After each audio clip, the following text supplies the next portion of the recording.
Ok, Parashat Hashavua, Parashat Pekoudé. Donc, on finit le livre de Shemot, Bezrat Hashem Shabbat. D'habitude, elle est collée avec Vayakel. Cette année, ils sont séparés parce qu'on est dans une année. Non, embolismique. Embolismique en hébreu. Le terme qui correspond à Meoubar, Meouberet, c'est embolismique. Je ne sais pas pourquoi ça veut dire ça.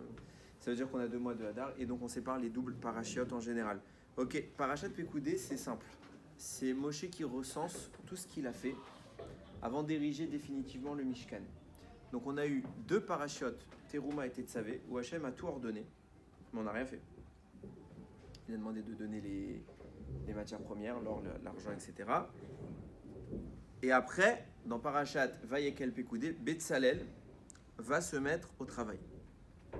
Pekoudé, c'est la fin de tout ça. Moshe va commencer à compter. Donc il va tout compter et à la fin, il va ériger le Mishkan puisque Moshe n'a pas participé du tout à la construction du Mishkan puisqu'il n'a rien fait. Il a demandé, il a fait passer le message, envoyer les matières qu'on a besoin et c'est seulement après qu'on a tout fait, mais c'est Betzalel qui a tout organisé avec Aholiav et c'est Moshe qui va terminer le travail. Lui, pour sa participation, ça va être de terminer le travail et on comprend parce que le Mishkan, il a une notion d'éternité et c'est le seul homme qui pouvait transmettre cette notion dans le monde, c'était Moshe Rabbeinu. Donc Moshe va juste terminer, il va ériger à la fin le Mishkan. D'ailleurs, Ramim disent que, enfin c'est Rashi qui rapporte qu'il a levé les poutres qui pesaient un poids qu'il ne pouvait pas lever. Moshe n'était pas en mesure de lever, un être humain n'est pas en mesure, il fallait plusieurs hommes, il les levait tout seul et très facilement. En réalité, c'était de l'hypocrisie, c'était pas de l'hypocrisie, c'était simplement de la ishtadlout. La ishtadlout, en fait, on fait semblant. Ça veut dire, il a mis les mains, il faisait le geste de lever, mais les ustensiles se levaient d'eux-mêmes. Il n'y avait pas d'effort à faire. Ok, ça c'est la paracha est très courte, hein. Donc il n'y a pas beaucoup à résumer. Et Moshe va faire ce recensement-là, c'est sur ça que je voulais m'arrêter. Et les Pekoudé à Mishkan, Mishkan à Edoutou. Premier passage de la paracha. Voici les comptes du Mishkan, le Mishkan de témoignage. Asher Pukad Alpi Moshe, qui va être compté d'après Moshe, c'est Moshe qui va demander, Avodat Leviim, un travail des Léviim, Bead Itamar ben Aaron à Cohen, fait par Itamar, le fils de Aaron le Cohen. Moshe, à la fin, il va amener le Ham Israël, une fois que tout est fait, il va dire, voilà, vous m'avez donné tant, voilà de quelle manière j'ai tout utilisé. Et il y a eu un problème, en réalité, ce qui s'est passé. Il faut avoir à l'idée que le Ham Israël ne s'est pas du tout retenu pour cette mitzvah. Ils se sont lâchés. Ils ont eu un amour de la mitzvah qui serait aujourd'hui difficile à envisager. Quand il y a quelqu'un qui vient demander la tzedaka, alors il y a les gens qui sont généreux, ils donnent. Mais ils regardent combien ils donnent. Mais ils n'ont pas regardé. Tout ce qu'ils pouvaient donner, ils l'ont donné. Pourquoi ? Parce que quelque part, Hachem essayait, d'après certains, c'est aussi une réparation du veau d'or, etc. Mais Hachem voulait que sa création, la création dans laquelle il va résider, soit un acte de chesed total, premier critère. Et deuxième, pour que la présence divine réside, il faut que tu aies la notion de la présence divine. Et pour avoir cette notion, il faut que tu saches qu'en réalité, l'argent, c'est pas toi. Tu n'as rien à voir dans l'argent. Il y a des gens, ils donnent de tzedaka. Ils font des dons dans les yeshivot, dans les galas. Ils ont de la gahava derrière. Ne crois pas que toi tu donnes rien. C'est une mitzvah, hein. Attention. Mais l'argent n'est pas à toi. Non, il est à Kadosh Baruch Hu. Donc il n'y a pas de question. Est-ce que tu as donné ? Tu as fait ce que tu devais faire. Tu es riche parce qu'il y a des pauvres. C'est pour les pauvres que tu es riche, pour pouvoir leur donner. Pour soutenir la Torah que tu es riche. Et rien d'autre. Pas parce que tu as bien travaillé, parce que tu es un génie, parce que tu as fait telle et telle innovation dans le monde. La Parnassa, c'est à Kadosh Baruch Hu. Je raconte juste une petite histoire avant de développer ça. Pour montrer à quel point la Parnassa, c'est à Kadosh Baruch Hu. Et qu'il faut vraiment que le Ham Israël, ça rentre dans le sujet, parce que c'est vraiment le sujet qu'on va développer, que le Ham Israël, ils avaient ça en tête. C'est une histoire, c'est pas une histoire que vous pouvez dire elle est fausse, elle est pas fausse. C'est une histoire qui est arrivée dans ma famille, personnelle. C'est ma cousine qui m'a raconté, peut-être je vous l'ai déjà raconté. Donc c'est ma mâche, c'est pas je vous la raconte il y a 500 ans, il y a eu un grand rave, il a fait abracadabra et tout. Non, ma mâche, c'est vrai. J'ai ma cousine, son beau-père, il allait marier un de ses enfants. Je crois que je vous l'ai déjà raconté, mais c'est pas grave. Il allait marier un de ses enfants. Et la veille du mariage, sa femme, elle vient. Donc, le beau-père de ma cousine est un rave dans la ville de Ashdod. C'est vraiment un talmid, c'est un Yireh Shamayim, mamash, un talmid chacham. La veille du mariage, sa femme, elle rentre paniquée, inquiète comme c'est pas permis. Il dit chérie. Il était en train d'étudier, donc il lève la tête. Qu'est-ce qui se passe? Il voit la tête de sa femme et tout. On est dans la zut. Catastrophe. Qu'est-ce qui se passe? J'ai fait les comptes pour demain. On s'est gouré. On a prévu des dépenses en trop grande quantité, on ne peut pas payer. Il nous manque tant d'argent, je ne sais pas combien la somme, il nous manque une bonne partie de la somme. On ne peut pas payer. J'ai pas cet argent, tu n'as pas cet argent, le compte il est vide, on a prévu tant d'argent, on a dépassé le... Ce mari la regarde, il dit, c'est pour ça que tu m'interrompes dans mon limoud, pour l'argent. On a fait notre ishtadlout, on travaille, ouais. On veut marier nos enfants, ouais. On a exagéré dans les dépenses, on a fait quelque chose de normal, on n'a pas fait un mariage stable. Il dit non, et donc on a fait notre ishtadlout, c'est plus notre travail. Maintenant, je m'arrête pas d'étudier pour des bêtises pareilles. Faut être capable de dire ça à la veille du mariage. Donc lui, il reprend sa Gemara, il étudie et tout, et elle dort pas de la nuit. Le lendemain, elle arrive à la roupa, à la salle et tout, donc elle voit tous les acteurs du mariage se préparer, donc on voit l'orchestre arriver, s'installe, la décoration, le traiteur, tout se met en place, et elle se dit, mais il y en a un que je vais pas payer. Ce soir, on fait ni, à la fin du mariage, il y en a un que je le paye pas, je peux pas. Il me manque l'argent, je l'ai pas maintenant. Elle est pas bien. T'imagines la roupa dans quel état la dame elle est. Les gens commencent à s'installer et elle est assise, elle est en train de rêver, dire comment je vais faire. Il y a un monsieur qui habite à Ashdod, c'est un rave d'une yeshiva, il s'appelle Rav Altman. Et elle travaille pour ce monsieur. Il s'assoit à côté d'elle, il lui dit Mazal Tov pour votre fils, etc. Il dit Mechila. C'est pas des blagues ce que je vous dis, Mamash, c'est une vraie histoire. Mechila. Il dit Mechila. Il dit il y a 2 ans, vous m'aviez demandé une augmentation. Je vous ai jamais répondu. La réponse était oui. Mais je vous ai jamais répondu pour la simple et bonne raison que soit j'oublie de vous le dire, les fois où je suis là. Et comme c'est un monsieur qui voyage beaucoup pour ramasser pour sa yeshiva, il est très souvent absent. Ou elle, des fois, elle pouvait pas, etc. Donc, j'ai jamais trouvé le moment. Maman, c'est pas des blagues. Ça paraît invraisemblable. J'ai jamais pu vous dire, ça fait 2 ans que je vous donne une augmentation. Mais je suis pas un voleur. Depuis le jour où on m'a demandé l'augmentation et que j'ai décidé d'accepter l'augmentation, l'argent que je devais vous augmenter, je l'ai mis de côté. Tenez l'enveloppe. Elle ouvre le chèque, exactement la somme qu'elle allait payer. La somme qu'elle allait payer. C'est pas un miracle. Dans la tête de... Elle a raconté ce moment, elle lui dit alors je t'avais dit, je t'ai le c'est pas nous. C'est pas nous. Non, c'est les grands. C'est les gens qui comprennent que Bamash, la Torah, elle nous apprend une idée, l'argent ne vient pas de nous. Je raconte pas beaucoup d'histoires parce que j'aime pas les histoires, souvent c'est trop de folklore. Mais là, c'est une histoire que je connais. Mamash, c'est une vraie histoire. Kitsour, pourquoi je vous raconte ça? Le Ham Israël, ils ont cette notion à l'esprit. Quand ils viennent donner, ils disent alors j'ai une tonne d'or, elle est à moi? Non, je donne tout ce que je peux donner. Et Moshe, il est embêté. Pourquoi? Il y a trop. Il y a trop. Il ne sait pas quoi faire. Il y a trop d'or. Viens Moshe à Kadosh Baruch Hu, il dit Ribono shel olam, qu'est-ce que je fais de cet or rempli imaginaire? Avant qu'on rentre dans le détail, mettez-vous à la place. On va mettre ça en. Il faut vraiment avoir l'idée. On va mettre ça en scène. Imaginez, Blainara, vous avez de l'argent quand vous serez grand et tout. Et vous vous souvenez que vous êtes allé dans une école ou dans une yeshiva, ou vous avez été dans un kollel, ou vous voulez aider des gens de la tzedaka, vous donnez. Donc on va prendre l'exemple de notre école pour ne pas faire de pub. Et un jour, un de vos anciens rabbanim, pour ne pas citer de nom, ou qui que ce soit, vous appelle, écoute, Réhouven, on a un projet pour l'école, on veut rénover tout l'étage.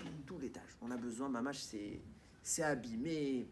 On veut rénover l'étage, c'est pour soutien la Torah.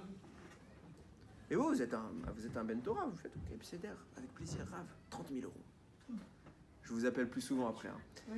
Et donc, Blainara, 30 000 euros. Mais combien? Non, avant, vous m'avez demandé combien on a besoin. Et moi, je vous dis, je sais pas combien ça va coûter. Donne-nous ce que tu peux donner, donne-nous, et on fera avec. Tu veux donner 30 000 euros. Donc, on va voir un gars, il fait les travaux. ça nous coûte 23-24 000 euros. Donc il reste 6 000 euros. Alors nous, on décide, allez, 6 000 euros, qu'est-ce qu'on fait de ces 6 000 euros? Alors on va prendre notre bureau à nous, des gens qui travaillent dans l'école, on va dire, bah, tu sais quoi, 6 000 euros, tant qu'à faire, on fait le bureau haut de gamme, beau bureau, chaise en cuir, massage intégré, écran de folie, tout, bah, attention, c'est pour l'école. Mais c'est pour l'école. Sauf que toi, quand je t'ai vendu l'histoire, je sais que c'était pour les élèves, c'est pour leur confort, pour qu'ils puissent bien être assis, puisqu'ils vont avoir des beaux tableaux, des belles tables, et que je t'ai vendu un vrai truc. Je t'ai pas dit pour que moi je puisse me la couler douce dans mon bureau avec mon dernier ordinateur, même si c'est pour l'école. Est-ce que c'est permis ou pas permis de faire ça? Je vais pas rentrer dans les halachot, je parle dans la morale. Dans la morale, demain, toi tu sais pas. Demain tu viens visiter après les travaux, donc regarde, t'as vu les belles classes Bisroutra, grâce à toi, tout ça, et tout, t'es content. Et t'arrives dans le bureau. Tu fais, il y a eu d'autres donateurs que moi, ce que je vois. Tu fais, et là, il y a la secrétaire un peu qui est pas au courant de l'histoire, elle va tout gâcher. Non, c'est vous. Comment ça, c'est moi? Moi, j'ai payé pour l'étage. Fait, non, mais il restait, donc on a profité, on a étendu un peu les travaux. Dans ta tête, tu dis, moi, c'est pas pour ça que j'ai payé. Que ce soit bien ou mal, c'est pas la question, encore une fois. Mais dans ta tête, tu te dis, c'est pas pour ça que j'ai payé. Pourquoi je vous dis tout ça? Regardez ce qui va se passer dans la suite de la paracha. Il y a trop. Et Moshe demande à Hachem, qu'est-ce que je fais du trop? Hachem lui répond, fais Mishkan Haedut. Et les Pekoudé à Mishkan, Mishkan Haedut. Il y a écrit 2 fois le mot Mishkan. Fais un Mishkan pour la Haedut. C'est quoi la Haedut? A priori, sens premier qu'on va donner, c'est l'étape de la loi. Fais un Mishkan pour l'étape de la loi. C'est difficile à entendre. Parce que les tables de la loi sont déjà dans un Mishkan. On va faire un Mishkan dans le Mishkan. On ne comprend pas trop. Vient le Chidush Harim, il dit, bon alors on va comprendre a priori, il a fait un deuxième Mishkan, et on va voir qu'est-ce que c'est que ce Mishkan. C'est le Mishkan des tables de la loi, de la Torah. Dit le Chidush Harim, il s'est passé quelque chose, et on va réfléchir sur le Chidush Harim parce qu'il ne veut rien dire a priori. Il s'est passé un miracle. Leur amour pour faire cette mitzvah des dons, pour donner à Kadosh Baruch Hu, ils avaient tellement de la kavana qui venait du fond du cœur, d'une sincérité totale, que il y a eu un miracle. Ils ont atteint un niveau spirituel, et je vais traduire ce qu'il dit, au point où le suffisant et le surplus ne sont plus en contradiction. Je termine la phrase qu'il dit pour après pouvoir la développer. Et c'est une énergie qui a déferlé tamid, toujours. Elle déferle cette énergie. Qu'est-ce que ça veut dire? Le suffisant et le surplus n'entrent plus en contradiction. Si je dis que j'ai suffisamment, j'ai pile ce qu'il faut, donc j'ai pas en plus. Si je dis que j'ai du surplus, alors j'ai pas ce qu'il faut. Donc c'est en contradiction. Il dit on est arrivé dans une dimension où le suffisant et le surplus ne sont plus une contradiction, ils sont d'accord. C'est pareil d'avoir pile ou d'avoir trop. Et c'est une énergie qui a déferlé à Tsof Haolam, jusqu'à la fin des temps. Qu'est-ce que ça veut dire? La vérité, au début, j'ai pas compris. Alors on va Baruch Hashem, on étudie, on va essayer de comprendre. Il y a écrit un autre midrash que Moshe Rabbeinu, il a vu dans le futur, il y a écrit dans cette paracha, il est pécoudé à Mishkan, Mishkané. Donc on répète 2 fois le mot Mishkan. Pourquoi? Rashi rapporte, parce qu'on fait référence aux 2 temples qui vont être détruits. Donc Moshe, il a vu tout ça, que le Beth Amikdash, malheureusement, 1 et 2, vont être détruits. Il a dit, Rivon Shel Olam, où ta présence divine va résider quand il n'y aura plus de Beth Amikdash? Où? Lui un peu dit quoi, Hachem? Chez les tzadikim. Chez les tzadikim, il y aura ma présence. Ça, c'est écrit. Et les Pekoudé Mishkan. Et les valeurs numériques, 36. Nous dit la Gemara dans Masechet Souka, il existe dans chaque génération 36 justes cachés. Tzadikim Mourim. Sheki HaKadosh Baruch Hu est présent. Et les Pekoudé Mishkan. Voilà où Hachem est. Et il est chez eux. Quand il n'y aura pas les 2 Mishkan, les 2 Mishkanot, les 2 Beth Amikdash, alors Hachem va chez les Tzadikim. Vient le Chida. On dit le mot Pekoudé peut aussi se traduire par, là on traduit et les Pekoudé, voici les manques, mais on peut le traduire par voici les nombres, les comptes, on peut le traduire par voici les manques, ce qui manquait au Beth Amikdash. On voit ça. À un moment, il y a eu une guerre dans le livre de Bamidbar, et à la fin, on recense les guerriers juifs. Lo Nifkad Ish. Il n'en manquait pas un. Nifkad veut dire il manque. Là-bas, le mot Pekoud, Nifkad, c'est les mêmes racines, hein, c'est le même mot. Une fois on traduit par contre, une fois on peut traduire par manque. Si tu traduis par manque, viens nous dire le Chida. Viens relis le début. Et les Pekoudé à Mishkan, Mishkan et Edout. Si tu dis que le Mishkan, c'est les deux bêtes Amigdash, donc 2 fois Mishkan pour les premiers bêtes Amigdash, deuxième bête Amigdash. Enfin, en réalité, c'est l'inverse, mais bon, passons. Et les Pekoudé, voici les manques. Si je traduis Pekoudé par manque, voici les manques. Hamishkan du Beth Amikdash 1, enfin en réalité dans l'ordre là ils ont mis à l'envers, mais bon, du Beth Amikdash 2, Mishkan, Beth Amikdash 1, voici ce qui leur manquait au Beth Amikdash 1 et 2. Il leur manquait quoi? Edout. Edout c'est quoi? La Torah. Il manquait une base qui s'appelle la Torah. Et à cause de ça, ils ont été détruits. Ça veut dire quoi qu'il leur manquait la Torah? On va voir que la Torah est un prérequis au Mishkan. Dit le Midrash à Gadol, sur notre paracha. Moshe il est venu voir Akadosh Baruch Hu, je fais quoi de ce qu'il y a en trop? Hachem lui a dit fais un Mishkan à Edout. Je vous ai dit tout à l'heure, fais un Mishkan pour le témoignage. Et je vous ai posé la question, quoi ça veut dire quoi un Mishkan pour le témoignage? On a l'arche de témoignage, des tables de la loi, elle est dans un Mishkan. Réponse non. Il est écrit que Moshe Rabbeinu à la fin du Vaudor, et même d'après plusieurs avis, même après la construction du Mishkan, il a pris sa tente et il l'a mis en dehors du camp. Et dès que tu voulais étudier la Torah, où est-ce que tu allais? Dans la tente de Moshe. Alors quand tu lis textuellement, tu te dis, il a pris sa tente privée, il a déménagé. Tu crois que tout le Ham Israël, il peut rentrer dans sa tente pour étudier la Torah? Je veux bien, hein, mais t'es dans le désert, on parle de tente, on parle pas de palais. On est 600 000. Qui rentre dans une petite tente comme ça? Réponse du Midrash, non. Quand Moshe il a dit à Kadosh Baruch Hashem, on en a trop, on fait quoi? Hashem lui a dit, fais une deuxième Mishkan. Il y a le Mishkan que vous construisez et un deuxième à part entière, complètement différent. C'est quoi? Tu vas créer un Beth Midrash. Ce Beth Midrash, tu vas étudier la Torah dedans. Oui? C'est quoi la différence entre Beth Midrash et Beth Amikdash? Beth Midrash, c'est un endroit où on fait du Midrash, ça veut dire on étudie la Torah. Beth Amikdash, et là on fait les sacrifices, il y a les Kohanim, etc. C'est pas pareil. Ici on est dans un Beth Midrash. Ok? C'est pas le Beth Amikdash, il n'y a pas la Menorah, il n'y a pas l'étape de la loi, il n'y a pas les sacrifices. Et le Icar, c'est les sacrifices. Ok? Il n'y a pas les Kohanim, etc. Tout le monde a le droit de rentrer ici, Baruch Hashem, en Beth Amikdash, il n'y a que les Kohanim et les Lévim. Ok? Donc, il dit fais-toi un Beth Midrash. Avec le plus, fais-toi un Beth Midrash.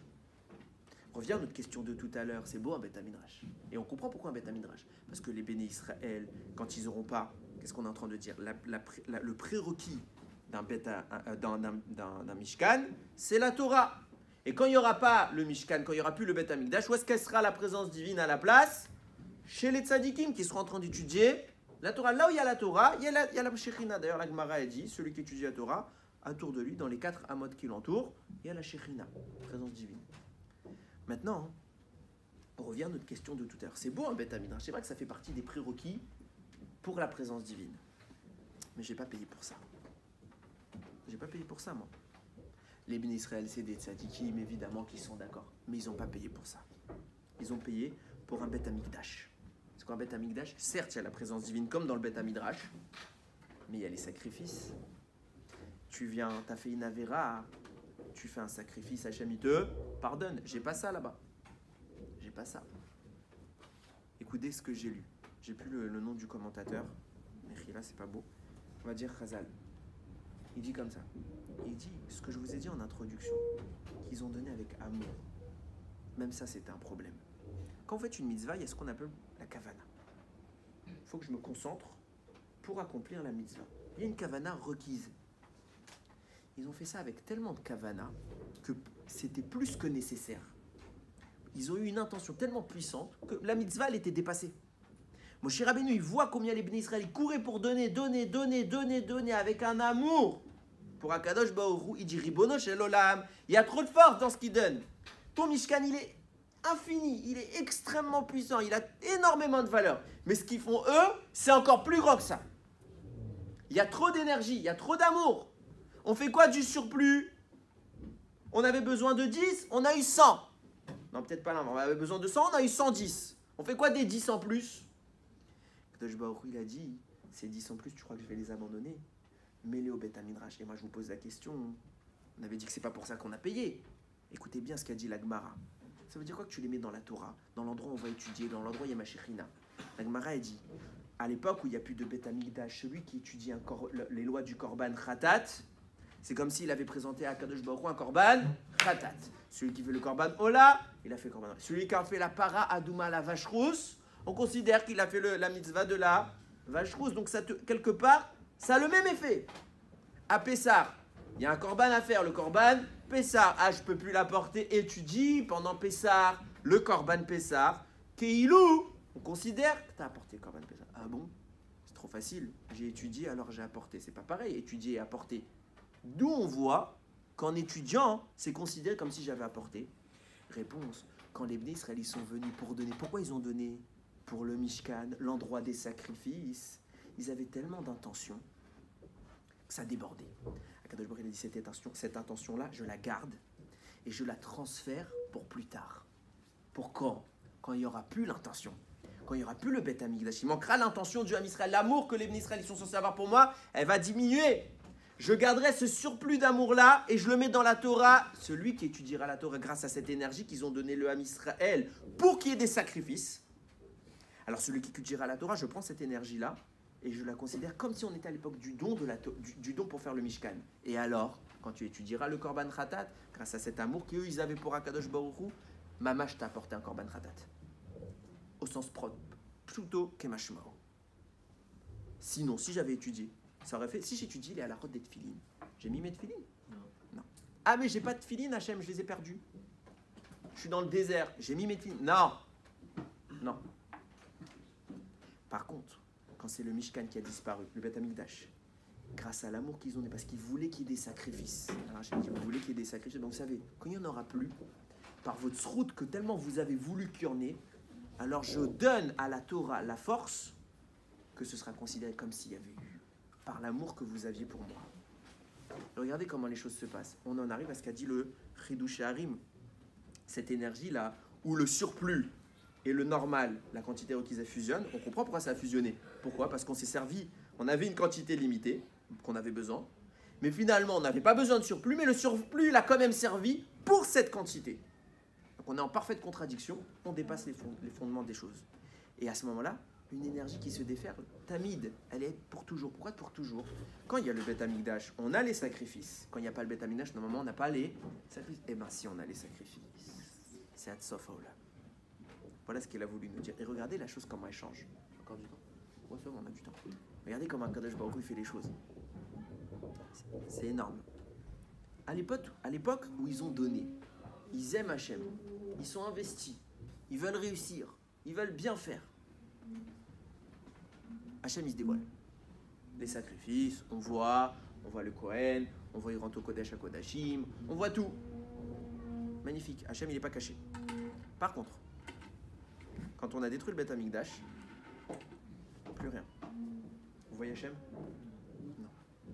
Si j'étudie maintenant le sacrifice, c'est comme si j'ai fait le sacrifice. Je vois le feu, je vois le Beth Amikdash, je vois les miracles qu'il y avait au Beth Amikdash, je vois rien. Celui qui voit un miracle dans sa vie, c'est déjà énorme. Un miracle, vrai miracle, pas genre miracle, vrai miracle, comme je vous ai raconté tout à l'heure. Déjà, c'est beau. Pourquoi? C'est quoi la différence? Pourquoi à l'époque où j'apportais ma machin sacrifice, je voyais le miracle, je voyais plein de belles choses, et aujourd'hui je vois rien? C'est simple. À l'époque où les Bnei Israël ils ont donné pour Akadosh Baruch Hu, ils connaissent Hachem à un niveau pour être capable de donner comme ça, pour dire c'est pas du tout à moi cet argent, j'ai rien dedans, c'est pas à moi. Je te donne ce qui est à Hachem, je donne à Hachem ce qui est à lui. Pour être capable d'arriver à ce niveau-là, il faut avoir une connaissance de Akadosh Baruch Hu qui est énorme. À ce niveau-là, de voir ou de ne pas voir, c'est pareil. Ils sont tellement conscients de Akadosh Baruch Hu, qu'il est le Dieu, qu'il existe, qu'il est présent, qu'il domine, qu'il dirige tout, que de le voir ou pas ne change rien. Ils peuvent ne pas le voir, ça ne changera rien à leur émouna. Et s'ils le voient, ils ne sont pas « Waouh, j'avais raison !» Non. Et alors? Bah oui, Dieu est là, oui, je sais, je suis au courant. Vous comprenez ce que je dis? Par contre, nous, si Dieu se dévoile devant nous maintenant, notre émouna, c'est plus la même. Là, nous, on est à un niveau tellement de faiblesse, tellement de bassesse, que jamais on va dire, moi Dieu que je le vois pas, c'est pareil. On rêverait tous de voir un miracle. Soyons francs, on rêve tous de voir la mer s'ouvrir, on rêve tous de voir les 10 plaies. On aimerait bien voir un truc pareil. Parce que ça nous changerait, ça nous affecterait. Et si tu vois ça, si mamache, tu vois Dieu qui se présente en permanence devant toi, tu fais plus de faute. Mais pas parce que tu aimes Hachem. Parce que ça devient une évidence. Je ne peux pas fauter, il est là. Quand je ne le vois pas, ce qu'il dit le Rambam, il y a un moment on est devenu bête, alors on a un rouarch qui vient comme ça, un souffle de bêtise, on oublie qu'il y a Hachem. Mais si on était conscient qu'il y avait Hachem, on ne ferait pas. Comme il y a ton papa qui est à côté de toi, quand il est à côté de toi, il va t'en mettre une si tu fais une bêtise, tu bouges pas. Par contre, dès qu'il s'en va, ça passe. Vrai ou faux? Si maintenant papa il arrive, hop, on s'arrête. Tu commençais la bêtise. Tu commençais ta bêtise. Je sais que vous êtes tous des tzadikim. Tu commençais ta bêtise. Et là, papa, il rentre, ou maman. Ça dépend qui est le gentil et le méchant à la maison. Il rentre. J'ai rien fait. J'ai rien fait. Tout de suite, tu t'arrêtes. Si Dieu se manifeste comme au Mishkan, on voit Dieu de partout, on sent Dieu, on respire Dieu, on fait plus d'avertissement. Pas parce qu'on est conscient. Parce qu'à la seconde, on ne le verrait plus, on referait. Donc c'est pas pareil. Là, notre libre arbitre, il est altéré, il est annulé. Donc Hachem ne se dévoile pas, parce qu'il veut respecter le libre arbitre.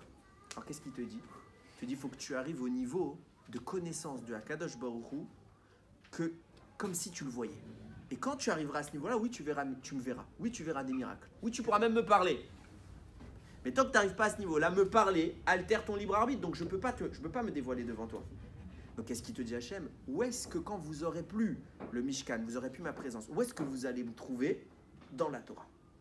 Pourquoi dans la Torah? Parce que la Torah, ça t'apprend à connaître Akadosh Baruch Hu. Et quand Mamash t'auras étudié la Torah, tu connaîtras Hachem du fond du cœur, de la plus grande proximité. Alors tu le verras. Pas nécessairement visuellement, hein. Mais tu verras. En fait, tu t'en ficheras complètement de le voir. Tu ne te poseras pas la question, est-ce que Dieu, un tzaddik, je vais vous montrer la différence entre un tzaddik et un Benoni, un moyen, à l'époque du Mashiach. Le moyen, il voit Mashiach, il entend il y a un avis qui vient la veille, il voit des miracles, il fait « Waouh, truc de ouf, j'aurais jamais cru, c'était vrai. » Ce qu'ils nous ont dit les barbus depuis des années, ça fait 5000 ans qu'ils nous racontent cette histoire. Et ils avaient raison, ça fait un peu conte de fées dans sa tête. Le barbu, il va juste se préparer, il va mettre son beau costume, il y a une mitzvah d'avoir un costume pour Mashiach. Le tzaddik, genre lui dans sa tête, Mazal Tov. Oui, je savais que ça allait arriver. La question c'était quand. Ma seule question c'était quand. Pas est-ce que. Quand. Mais ça va arriver. Ça c'est celui qui est mamie. C'est ça qu'Hachem dit. Il dit maintenant que je ne suis plus capable, à cause de vous, de me montrer. Parce que si je me montre, vous perdez votre libre arbitre, vous n'êtes pas capable de me voir. Alors je vous en prie, redevenez capable de me voir. C'est pas moi qui me cache, c'est vous qui ne pouvez pas me voir. Venez me découvrir où ça? Là où je me suis présenté. Quand tu te présentes, tu dis bonjour, je suis un tel. Hachem il a dit Anochi, Hachem Elokecha, je suis Hachem ton Dieu. Qu'est-ce que j'ai fait dans mes... Hacherot Setira Meret Misraim, je t'ai fait sortir d'Égypte. Toute ta vie, c'est moi. C'est moi qui t'ai créé depuis Bereshit jusqu'à la fin. C'est moi. Viens apprendre qui je suis. Viens découvrir que tu ne sois pas surpris de me voir. Et quand tu ne seras pas surpris de comprendre qui je suis, tu me verras. Et oui, tu auras des miracles. Comme ce monsieur que je vous ai raconté tout à l'heure. Messieurs, il n'y a pas de secret. Je l'ai dit 100 000 fois. Ce n'est pas les miracles qui nous font connaître Hachem. Ce n'est pas les miracles qui nous rendent minimes. C'est pas vrai tout ça. C'est à la télé peut-être, chez les imbéciles. Dans la vérité, ce qui nous rend minime, c'est la Torah. C'est l'effort. Tu fais de l'effort, tu aimes. Tant que tu n'as pas fait d'effort, tu n'aimes pas. Et quand tu aimes, tu peux voir. C'est pas parce que tu as fait un miracle que tu vas connaître. Tu as vu un miracle que tu connaîtras Hachem. C'est parce que tu connais Hachem que tu peux voir un miracle. C'est pas pareil. C'est même l'inverse. C'est notre travail. On a la lourde responsabilité, la belle responsabilité de tomber amoureux d'Akadosh Baruch Hu. Et on va se rendre compte, et je le disais ce matin à un élève quand il m'a dit qu'il commençait un peu à faire tchouva. C'est un petit filou, quoi. Il aime bien faire Stam qui fait rien. Et il me dit, Rav, vous savez, en ce moment je fais Shabbat et je mets mes tefilines tous les jours. Il dit, il y a un copain à lui qui l'embête, qui lui dit ah, vous avez vu Rav, il aime Hachem. Il lui dit tu sais, fais gaffe, hein, parce que bientôt tu vas te rendre compte de quelque chose. C'est que Hachem aussi il t'aime. Et quand tu sais qu'Hachem il t'aime réellement, tu commences un peu à le connaître. Et quand tu commences à quoi, tu vois tout différemment. Alors Yeratzon qu'on connaisse Hachem du fond de nos tripes, qu'on n'ait pas besoin de le voir, que le voir ce soit plus un besoin, mais une conséquence de ce que nous sommes. Et Bekarov, on le verra avec Mashiach, avec le Beth Amidash reconstruit. Baruch Adonai Leolam. Amen et Amen. Vous voulez qu'on fasse